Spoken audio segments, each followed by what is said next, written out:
and Chev. Welcome to Player Profiler today. It's the Friday edition. Today is November 22nd. I'm hoping for your sake, you guys, that you watch this show because we've got a lot of information to cover in a very short period of time that you're going to need for your betting needs, your fantasy needs, over the course of this weekend, etc. Because we have a full slate of buys this week, so players not playing. And then on top of that, the injuries just keep coming. But first, our top story, guy by the name of Danny Dimes, former Duke quarterback Daniel Jones, is out of New York. 3 passes in a game, in a collegiate game.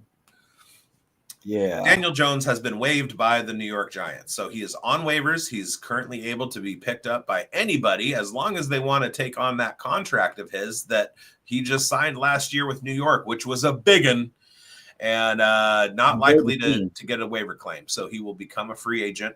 And then the Cowboys have the opportunity to do the greatest thing ever, and that is sign Danny Dimes and play him against the Giants on Thanksgiving Day.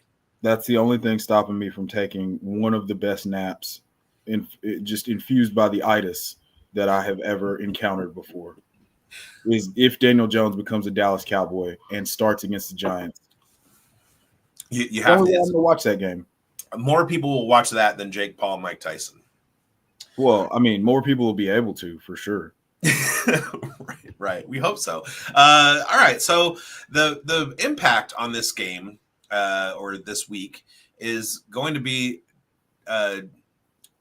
Tommy Cutlets taking over the quarterbacking duties, followed behind by Drew Lock. And we've got some injury news on Malik Neighbors. He has re-strained his groin or aggravated his groin. And so wheels up for Wan'Dale Robinson. Theo Johnson has been making a play to win our fantasy hearts. And the Giants are in trouble against Tampa Bay. Yeah. They're about to get 30 ball, maybe even 40 ball, maybe even 50 ball. And Brian Daboll might be looking for a new job. Now we yes. Although I don't think that Brian Daboll's the problem. All right, so we have 2 injury items to go over before we get into all the weekly matchups. So we have one that everybody cares about, and we have one that nobody cares about. Which one would you like to hear? I care about it all, so I want to care about the thing that nobody cares about more than I care about the thing that everybody cares about first. Okay, the first one, and I wrote this up on Player Profiler News today, so go check us out on Player Profiler _NFL on Twitter.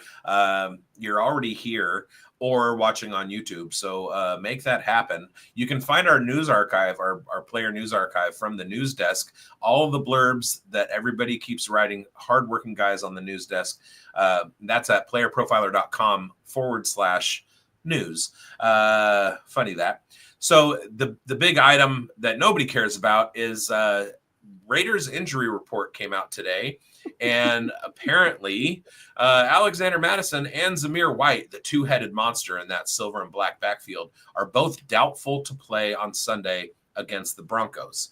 What that means is that Amir Abdullah, a.k.a. Father Time, will be handling the RB1 duties for the Raiders with rookie backup Dylan Laube slated to be the RB2. Laube. So what? And in addition, and this is just terrible, Jacorian Bennett and Nate Hobbs are also out. Jacorian Bennett took a big step up this year. He's been playing Pro Bowl level quarterback.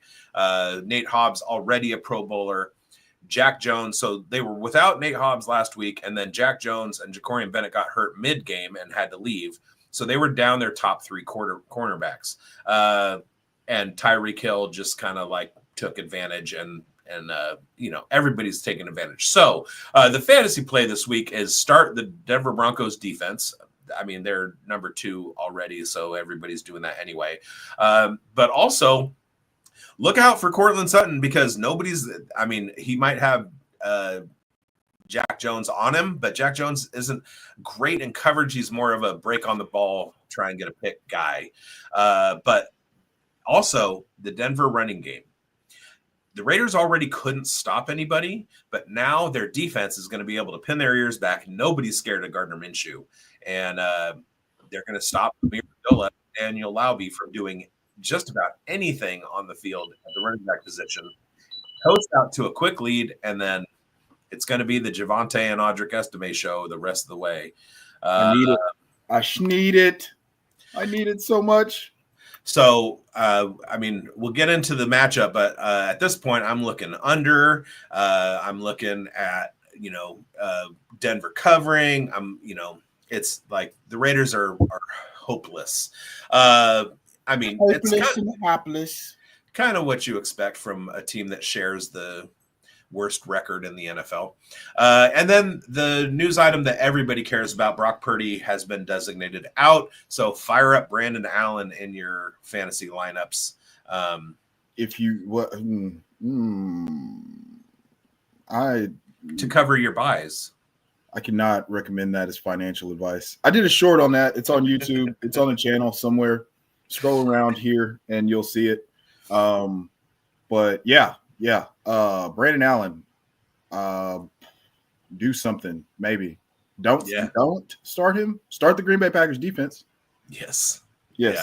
That's the key takeaway here. A lot of CMC. Jamie is in the chat. What's up, Jamie? Hey, good dubs last night, Jamie. Coming off a big win, and keeping his dirty paws, no pun intended, off of my 101 pick for the Raiders. Yuck. And watch your Undroppable show this morning. Was that pre-recorded or were you ignoring me? Well, if it was the Raiders Broncos one, I don't know which one you're talking about because we have a lot.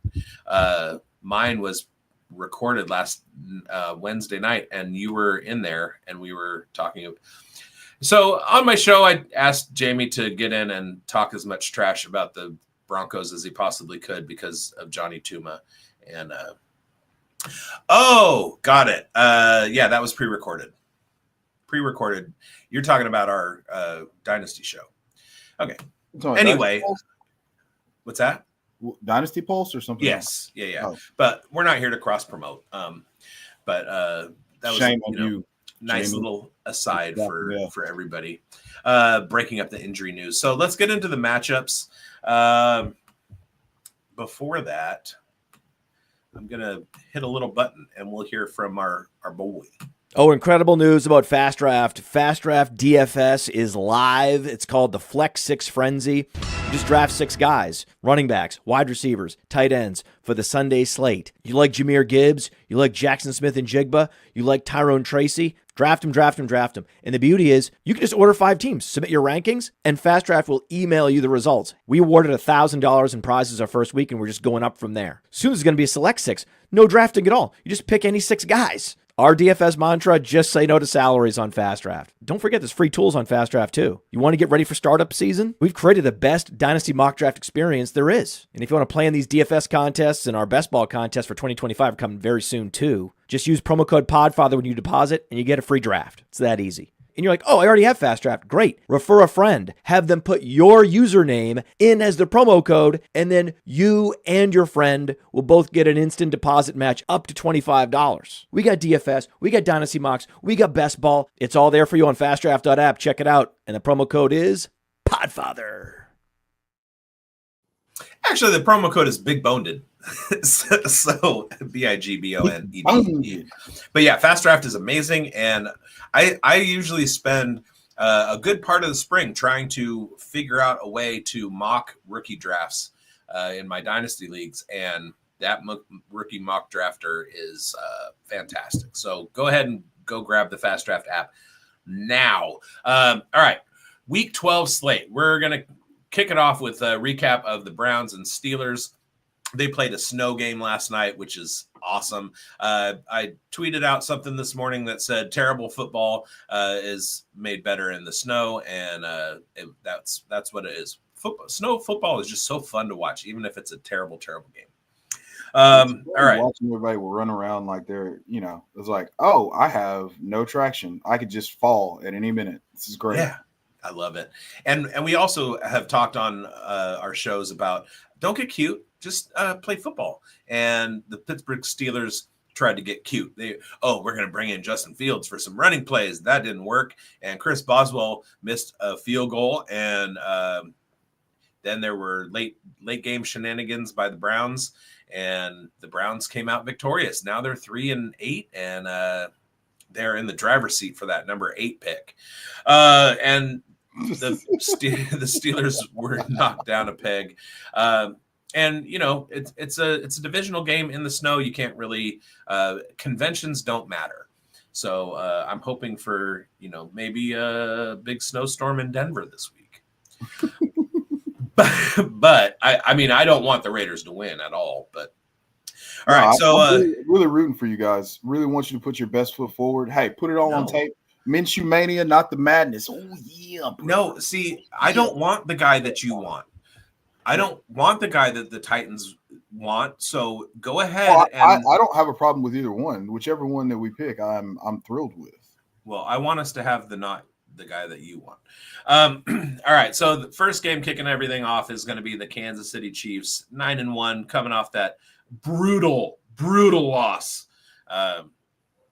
And they're playing at Carolina Panthers. Revenge game for the Chiefs. They're mad. They got taken down by the Bills. It happened. You called it, and it happened. Yes. I told you the boys stayed out. The boys stayed out too late, partying in the Taylor Swift suite, the concert, and Josh Allen was like, guys, I'm still Josh Allen, and this is the regular season, so I'll dominate you. Yeah. And what I want everybody out there in football fan land to do is let's start calling it the rule of Chev. An undefeated team has to lose at some point. All right. Until they don't. For the Chiefs will be without the services of defensive end Charles Omenihu and also running back Isaiah Pacheco. A lot of people were kind of banking on him coming back this week off the IR, and it's not going to happen. He's not going to play. For the Panthers, Miles Sanders is out. Amari Barno is doubtful. Jonathan Brooks is questionable. Jalen Coker, Adam Thielen, LeBron Ray, Davian Clowney, DJ Johnson, DJ Wonham, and Eddie Pinheiro. Also, all questionable. If the Carolina Panthers had a bag of chips, they would have no chance and a bag of chips. See Carolina upsetting Kansas City this week? What's the line here? Is it what? Is it 6.5? What is it? 9.5? As of my latest update, I'm looking at 9. I could see a world where they might be able to cover this, but I think the Chiefs are pretty dialed in on getting the 1 seed, so I think they'll be pretty focused. Chiefs win. Panthers might cover. Fair. I don't have a strong. I don't like laying the points with the Chiefs anymore. They tend to play down to their opponent. Yeah. So, kind of like the Steelers do, and then they get bit. All right, we got another one. The Steelers were overdue to lose a game that they shouldn't lose.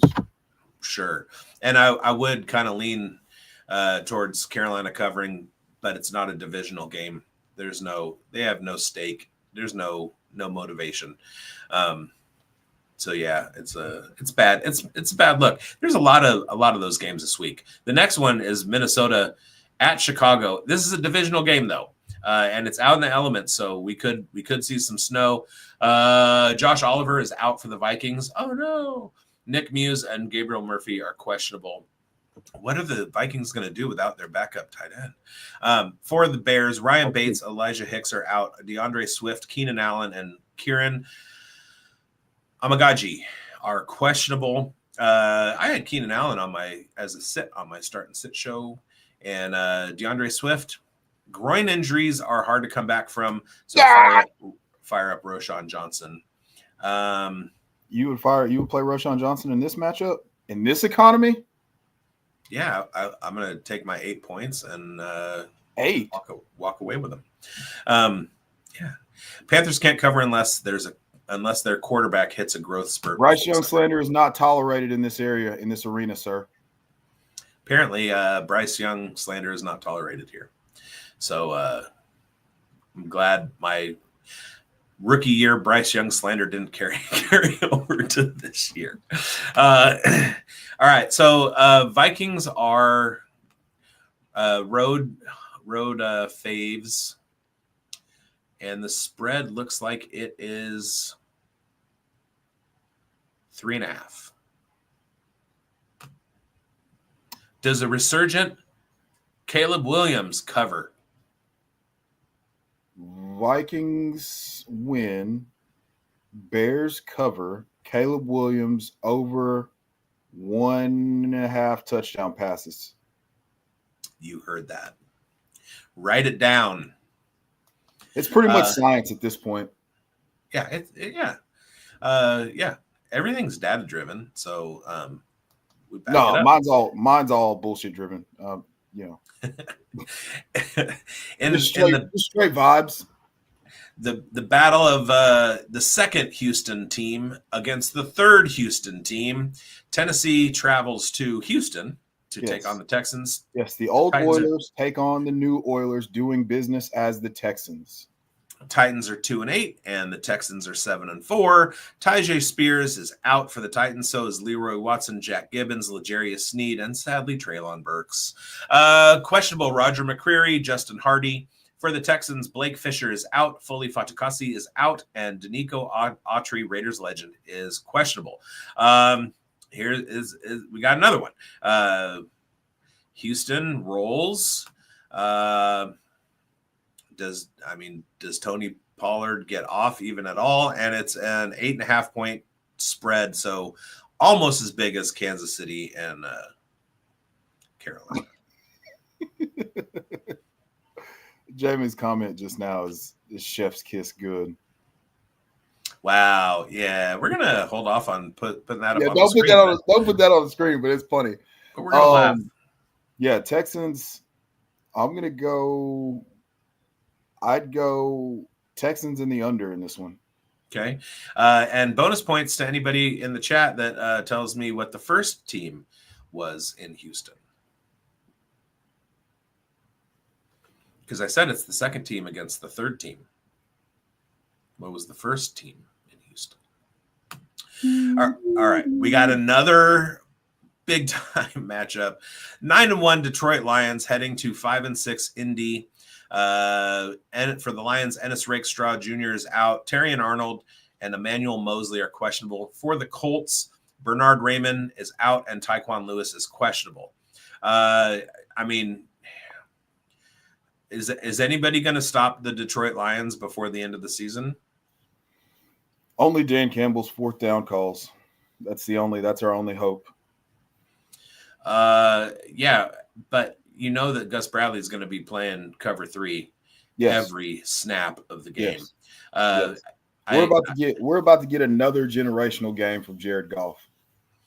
You know how the joke about prevent defense, which they don't really call it that anymore, but the prevent defense never prevented anything but your team from winning. Yep.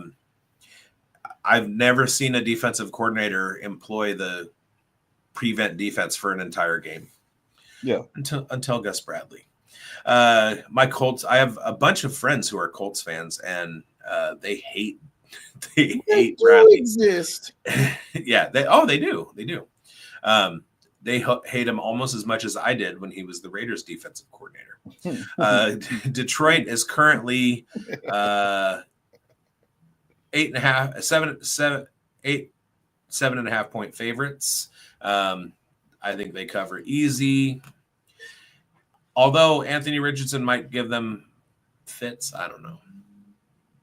So the angle here that I would work is the fact that the Lions play the highest rate of man coverage, and with that means you've got 6 or 7 guys that are going to have their back to the quarterback. So Anthony Richardson rushing floor game? Question mark. Yeah, I mean I'm firing him up. Just like kind of kind of looking a little bit at some numbers. Detroit allows the 14th most points to wide receivers. It's probably a game script thing. They're pretty even across the board on wideouts and slot guys, middle guys, 51% and 49%. So it's pretty even. And then on the Indy side, Indy is a sieve for wideouts. So maybe it's a Jameson Williams game. Yeah, I would say that the most likely outcome, if they don't bludgeon them to death with David Montgomery and Jahmyr Gibbs, is a huge game for Jameson Williams being, found down the field against the paltry attempts at cover 3 that the Colts will throw out there. Yeah. Well, I did notice that the Colts aren't missing cornerbacks there aren't a lot of cornerbacks on the injury designations. So that's good. And the answer, you guys, is the Kansas City Chiefs. That was Houston's first team. Was it? Yeah. They were the Houston Texans, and then they moved to Kansas City, and or they folded in Houston, popped up in Kansas City, and they were the first. And the Hunts have been NFL royalty ever since. And now that you guys are so stimulated by that interesting fun fact, let's talk about the Patriots and the Dolphins in the divisional matchup. Jacqueline Roy is out. Jacqueline Roy. Someday he will make me happy and not be on the injury designation list. Then I don't have to say his name anymore. Jacqueline Waugh. Vidarian Lowe, Cole Strange, Dietrich Wise, Christian Barmore. 6'6" veteran, Vidarian Lowe. Respect him. Okay. Keon. I get real excited about thick sixes now. Keon White, Anthony Jennings, Sione Takitaki, Christian Gonzalez, Kyle Duggar, Marte Mapu. Patriots have had the longest injury list every week, I think. The He's like freaking lists everybody as questionable. Oh, yeah. He's questionable. Oh, we don't know. Took a page from Bill Belichick. Advantage.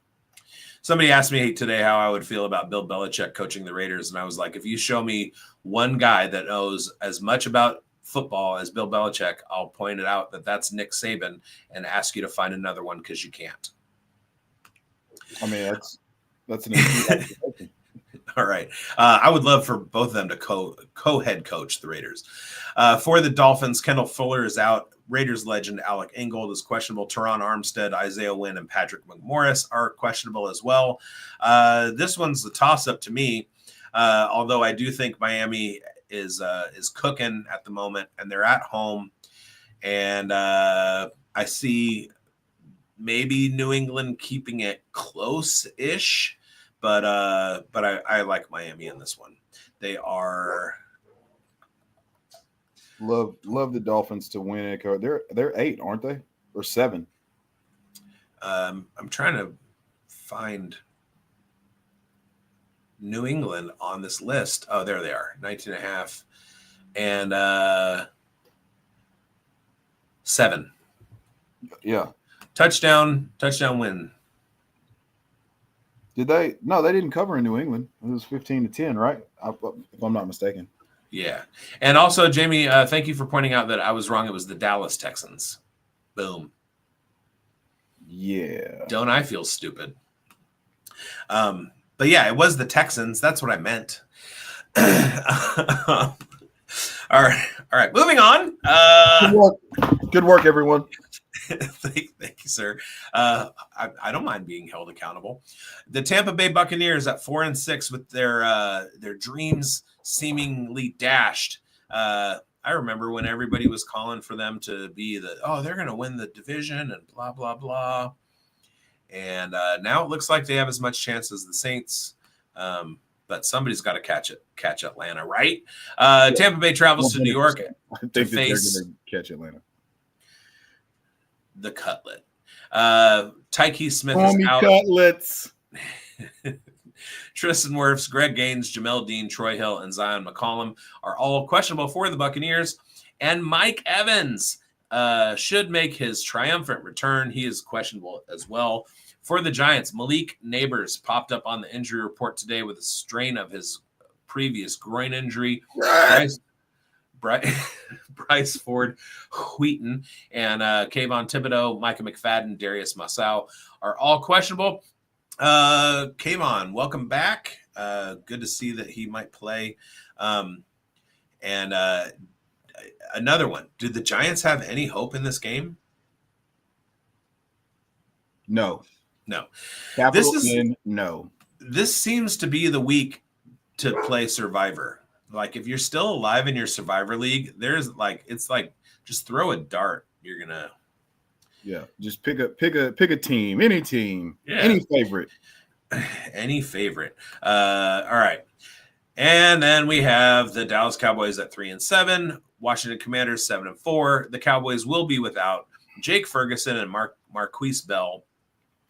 Zach Martin is doubtful. Brandon Cooks, Chuma Edoga, Tyler Smith, Marshawn Nealon, Nick Vigil, and Trayvon Diggs are all questionable. For the Commanders, Marshawn Lattimore is out. Javonte Jean-Baptiste, Nick Bellore, and Austin Seibert. Austin Seibert are all questionable. Love the kicker injuries. It's just so funny to me. Washington romps, right? You got one job. Yeah. Washington by 1 million. Also, Jaden Daniels re-solidifies himself as the lead candidate in the Rookie of the Year race. And your start of the week, Brian Robinson, should have himself a pretty good game. Rico Dowdle does have some upside. Rico Dowdle, one of Matt Kelly's favorites. And Washington Commanders this might be the biggest line, 10.5 favorites. Love it. And anytime Vegas does that, it's because they want to see money on the Cowboys because nobody's betting on the Cowboys in this one. Yeah, I mean, if you have eyes and you've watched football before, there's zero chance that you should bet on the Cowboys here. Yeah, true. Daniel Jones to the rescue. Oh my. we need that to happen. Like Goodell needs to put in the call. Jerry, we're doing this. For the sake of the timeline, Jera, before you rescue everyone next year with your firing Mike McCarthy and bringing in Deion Sanders to head coach and drafting Shedeur, just do this one little thing for us. All right. And then the matchup you wanted to know about, the 6-5 Denver Broncos traveling to the desert of Las Vegas, Nevada to take on Big the Roomba. 2-8 Las Vegas Raiders. Another of these games that are just like, good Lord. No chance. For the Broncos, Josh Reynolds is out. Drew Sanders is out. Zach Allen is questionable. For the Raiders, like I said, Jacorian Bennett and Nate Hobbs are out. Alexander Madison, Zamir White are doubtful. Tight end Harrison Bryant, oh no, is questionable. Cody Whitehair, Andre James, and Jack Jones are questionable. But from what I hear, Jack Jones will play, and Andre James will not play, even though he's just questionable. So it doesn't matter. He lost his starting center position to rookie Jackson Powers Johnson, winner last year of the best center in college football. And award. I thought that this was a really weird spread. Very close. Denver's only 5.5 point favorite. So, I mean, like what I mean, it's a division game. I can talk through this one. I think it's less than a touchdown. I'd lay the points with Denver just based on the fact that it's less than a touchdown and the way that both teams have played. I can't bring myself to take the Raiders. No, they're not going to cover. They're not going to cover anything. Yeah, Broncos and under. The only chance they have of scoring a touchdown is Brock Bowers breaking a yak, for like 70 yards. Because Minshew's not going to get it done. The Raiders are the madness. Raiders are in terrible shape, and I love it just because I like high draft picks. 17 touches for Amir Abdullah? Question mark. Yeah, probably. Although I said in my injury show earlier today that I have a feeling Dylan Laube is going to outpoint him. That's not what I wanted to hear. Not at all. Don't love that. But also, who does? People that want the number 1 overall pick. You. True. All right. Bryce Young. Good Lord, my brain. Brock Purdy. Jacob Cowing. Nick Bosa. Kevin Givens. Tatum Bethune. I wonder if he went to Bethune-Cookman. Charvarius Ward. I need a round of applause for my lower division football reference. Brock Purdy, Jacob Cowing, Nick Bosa, Kevin Givens, Tatum Bethune, Charvarius Ward are all out for the 49ers as they travel to the frozen tundra to play Green Bay. Questionable Trent Williams and John Feliciano, Raiders legend. For the Packers, Edrin Cooper is out, Jair Alexander is out, and Colby Wooden is questionable. All right, this is a big matchup because everybody wants to see the 49ers get back into the thick of things, but they're rolling out Brandon Allen. So their chances just took a huge hit today. Green Bay was already favored. They were already favored by 2.5 points. If you can get a bet in now, I'm sure the line is probably moved. The prudent thing to do would have been to take it. If I liked the 49ers to win if Purdy was playing, but now, put all your money on the Packers. Just please do it. Yeah, again, not financial advice, but do it. As of 3 hours ago, it's still 3.5 point favorites for the Packers. So that's probably not probably doesn't include the Purdy news. Yeah. Purdy news. Yeah. Would you take it all the way up to 4, like 4.5? Yeah.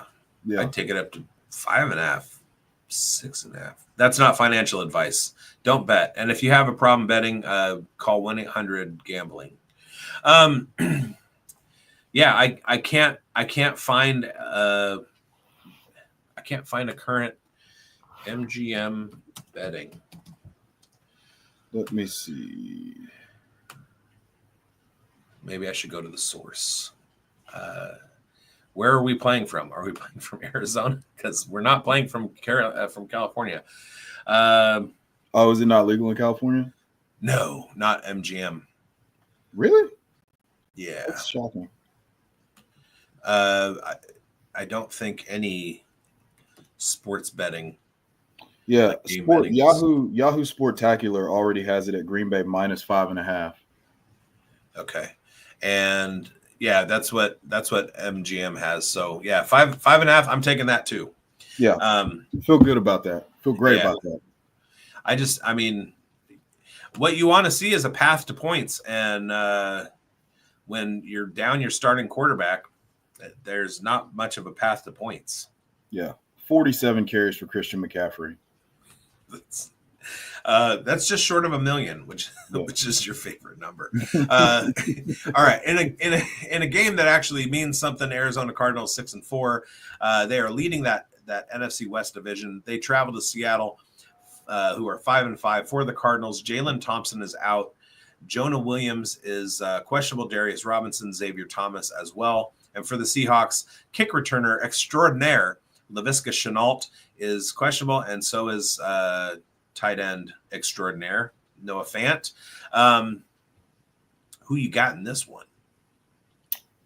Arizona pretty handily. You have Arizona. I do. All right. I do. Seattle is favored by a point, given that home field goal. So Vegas thinks that Arizona is better, but they're given a home score to Seattle. So Seattle squeaks this one out, they think.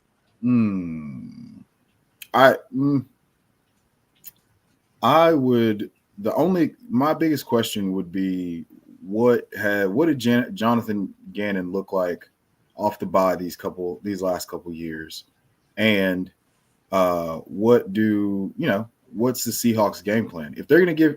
I feel way better about their chances to win if they're going to give Ken Walker like 25 carries and somehow target JSN, 11 times.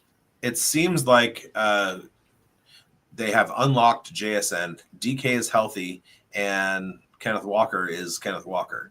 So I can see them doing enough on offense to carry and cover. Yeah, I like the offensive pieces. I like the offensive pieces in Arizona with Kyler Murray more. And that might not be correct, but that's where I find myself. No, I can see it. So the Seattle offense gives up 13 yards per game more than the average team, and on the ground, and -8 passing yards per game. And the Arizona Cardinals, on the other hand, 2 yards more than average in the run game, and -2 in the receiving game. So they're pretty even. They're pretty evenly matched statistically on the defensive side of the ball. So basically it's going to come down to Kyler versus Geno, who's going to put together the best game plan. James Conner versus Kenneth Walker. I think Seattle has 2 weapons in the wide receiver room to Seattle's 1. Unless you're carrying the Dortch. No, I'm counting Trey McBride as an omega. Yeah. Level. Okay. So yeah, this is pretty toss-up game. Yeah. Flip a coin, and it lands on the short king Kyler, sir. Always call tails, and whoever you want on tails, they'll win. All right. Philadelphia 8-2. They looked pretty strong last week, traveling to LA and facing the Rams at 5-5. Devontae Smith was announced out today. Britton Covey is questionable for the Rams. KT Leviston and Charles Woods are out, and Rob Havenstein is doubtful. The Havenstein Bear. The Havenstein Bear. That's nice callback. Yeah, we were talking about Mandela effects. I always thought that his name was Rob Berenstein. But I was wrong. All right. I'm pretty sure you got the Eagles in this one. Yeah. Man, an interesting thing that's going around Blue Sky and Twitter is Brett Coleman and Mina Kimes nerding out about Vic Fangio being the first one to kind of figure out Sean McVay's offense. And they have not played each other since that game where Vic Fangio was the defensive coordinator for the Chicago Bears. So obviously, Sean McVay's system has evolved quite a bit since then. But this is really, I find this really interesting. The 48-point over/under kind of perplexes me with the way that the Eagles have allowed pressure in the last few weeks, and then the Eagles also have been locked down on defense for the last few weeks. So I like this game. Like, I like it under 48.5, and I like the Eagles. But does this not confuse you a little bit? I mean, the Rams play in a much tougher division than the Eagles do, so they're more likely to have a closer to 500 record. We've also seen the Eagles go into the tank in the second half of the season the last couple of years in a row.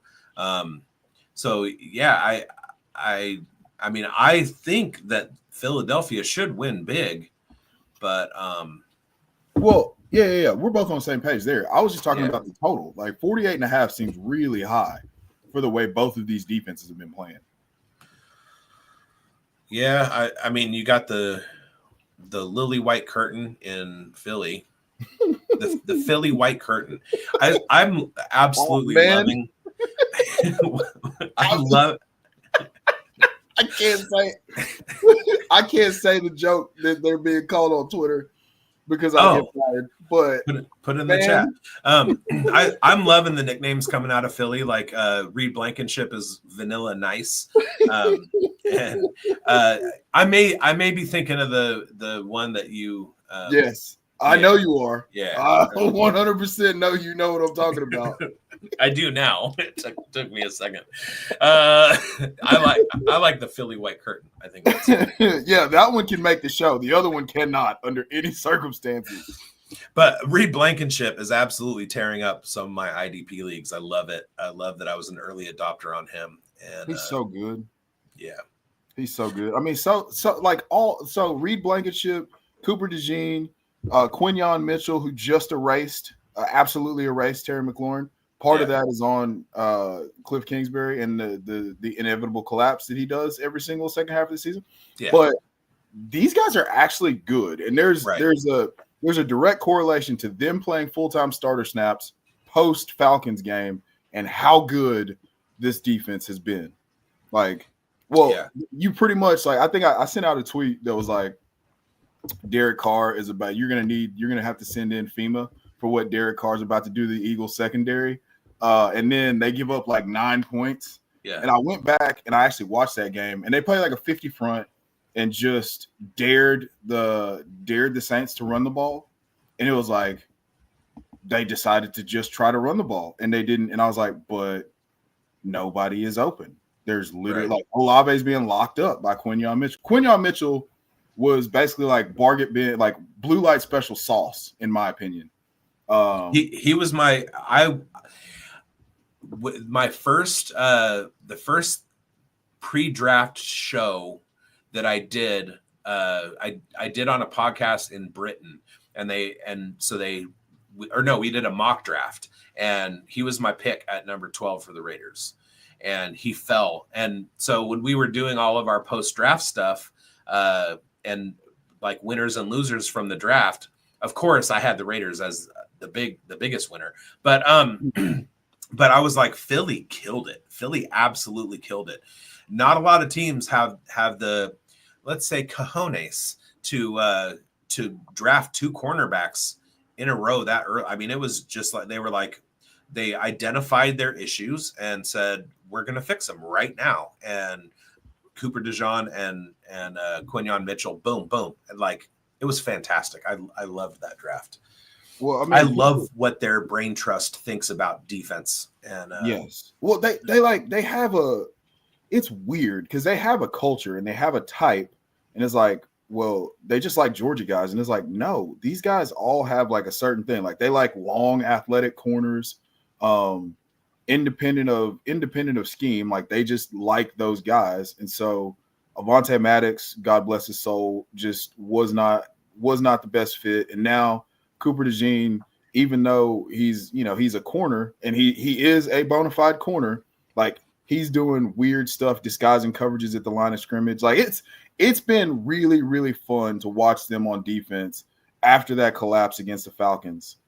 They have been very like physical, lights out, and they're playing really sound. Zach Bond is amazing. Yeah. Nakobe Dean finally, like, that's the one piece that nobody's talking about. Is like he was the man at Georgia, and he fell because of medicals. And it took him a while to get up to speed. But in this system, if you're a good linebacker, like a rangy, athletic guy, you're gonna go crazy. So he's been doing great for me in an IDP league as well.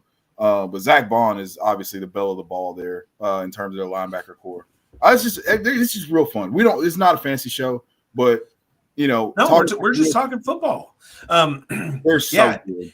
And one of the things that gets me is that when I go into like mock draft season and I start to put together my list of guys that I want to see on the Raiders, and then there's one team that just consistently keeps taking the guys that I want, and that's the Philadelphia Eagles. Like every time I want somebody, I wanted Jalen Carter.